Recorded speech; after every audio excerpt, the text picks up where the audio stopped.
What's up, guys? This is Sunset Arts. I am Radio. This is. Josh.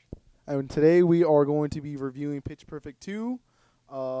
Let's get into the cast and crew, basically. Anna Kendrick as Becca, Rebel Wilson, reprising her role as Fat Amy, and really no one else besides, I think, Haley Steinfeld that was really significant, besides, like, Da Sound and stuff. But, yeah, I think pretty much, did you have, like, a favorite character in the movie so far?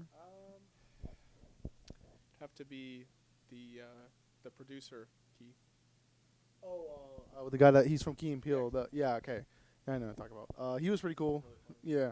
When they did the that conference meeting, that was pretty funny. And then the his little assistant guy that was like coming up with those dumb ideas. Yeah, I don't remember his name. Yeah, I don't remember his name. Very forgettable characters in this movie.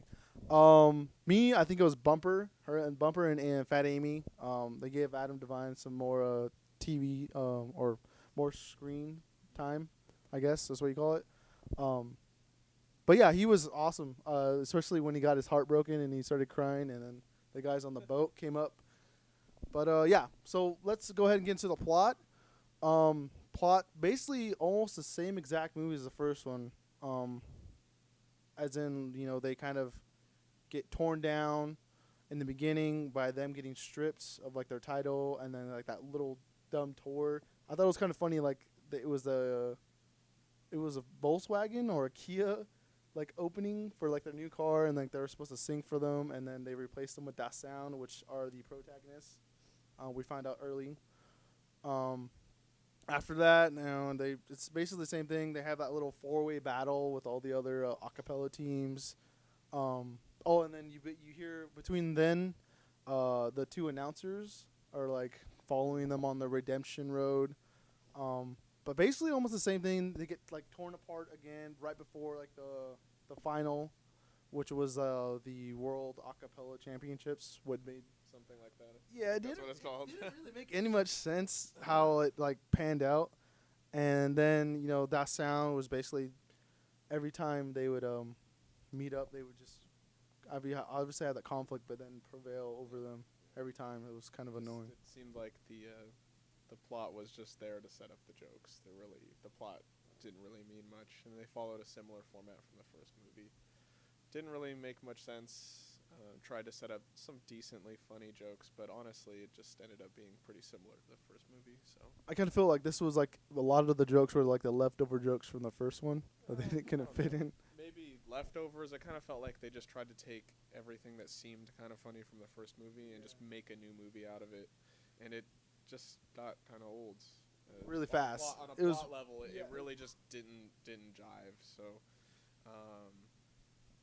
At the end, and then the World Championships, they get to that point, and then they bring back all the old what is the Barton Bellas, the older ones, and then that's when I guess they did the you're what you're not supposed to do, an original song as the I don't know what they call it, but you're not supposed to do original songs when you do a cappella, apparently. And the whole it got really when they tried to be really serious with the whole like the training. Yeah. And then I can't remember her name, making her own production and submitting it and getting rejected. It just got a little too serious. Yeah, I did when she got like let down, but then they did that collaboration, like what made no kind of. It didn't really make any sense. It was a little Like, cheesy. yeah. Felt just like they just kind of slapped it in there to add some emotion. I don't know. I don't really know why. It didn't really help the movie at all. So let's get into the pros and cons. Obviously, we've already stated a lot of cons, but let's get into some pros. There was obviously a lot of funny scenes. Added Vine as Bumper was pretty good. I like the Snoop Dogg scene. Oh When yeah, he's doing Snoop the Dogg, jingles. yeah, a nice cameo there. Rebel Wilson, funny as usual. Yeah. I mean, some of her jokes though, I like didn't make any sense. I don't know.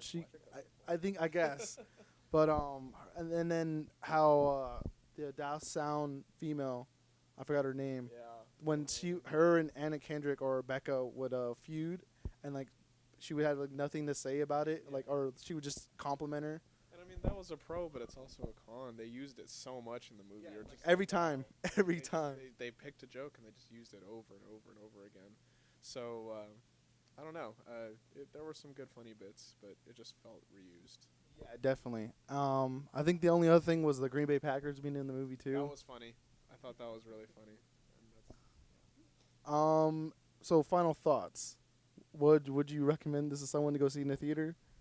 no, there's really no point to see it in. I think it's like At when like on the summer like day when you have nothing to do, and it's on like your HBO or Cinemax or Stars, whatever.